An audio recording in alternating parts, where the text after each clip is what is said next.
What is going on, guys? Happy Saturday, bringing you guys another video. Today we are shopping at the one and only Hey Big Money at Menards.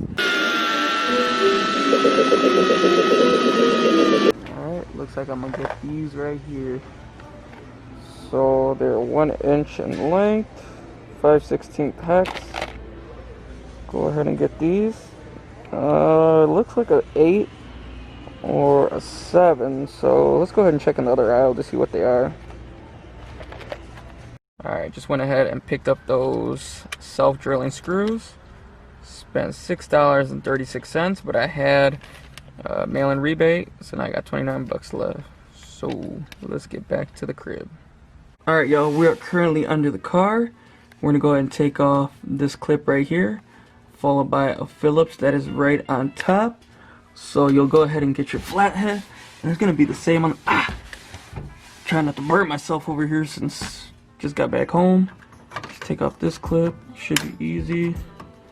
Maybe I'll get it on camera. Maybe I won't. There we go. Take that off. Run over here.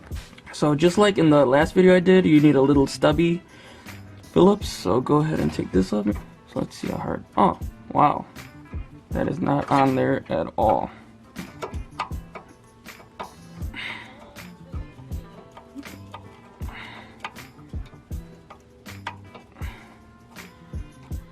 Wow, that was really easy. And let's go ahead and do that to the other side. Here is the other side. Trying not to burn myself over here since I just got back home. So take this one off. Sorry if the camera's shaky. I honestly really do need to get a tripod that is smaller and I can get under the car with. Take that one off. Go ahead and get your flathead. Take the flathead. Dude, I break these all the time. When I say all the time, I'm infamous for breaking these. Oh, I didn't break that one. Thank the Lord. This just flaps down, so go ahead and take this off. Just kind of wiggle it off.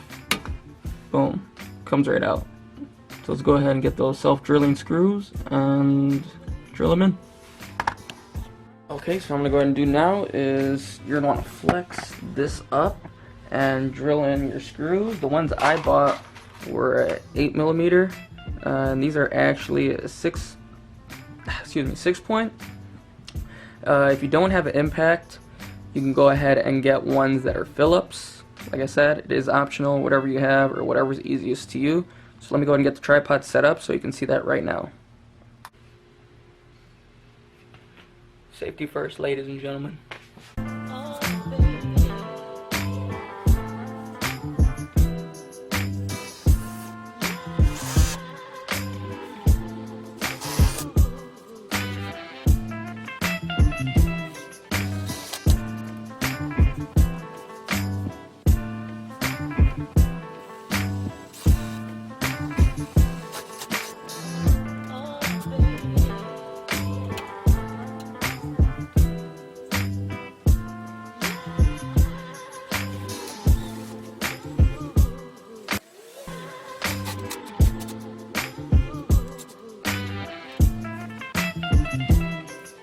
Go ahead and take a look underneath.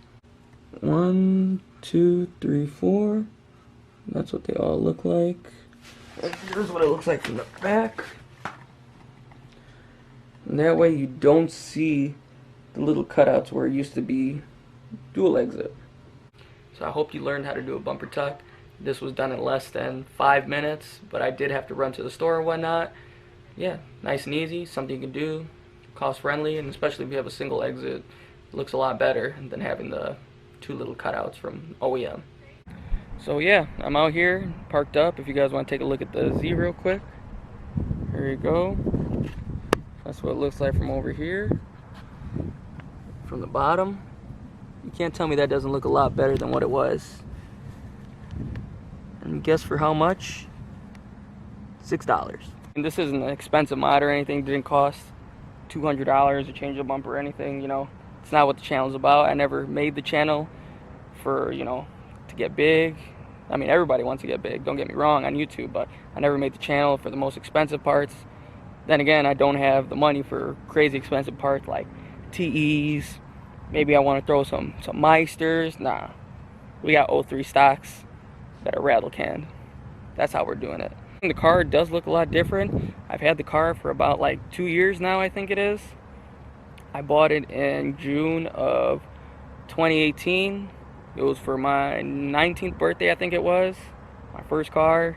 Well, my second car. First car was a Camry, but the first car I actually bought with my own money. But yeah, here's the car here. Like I said, such a different look from my opinion. Hopefully next I can go ahead and get some tints on it. It does look a lot better. And yeah, I think the bumper tuck really made a difference.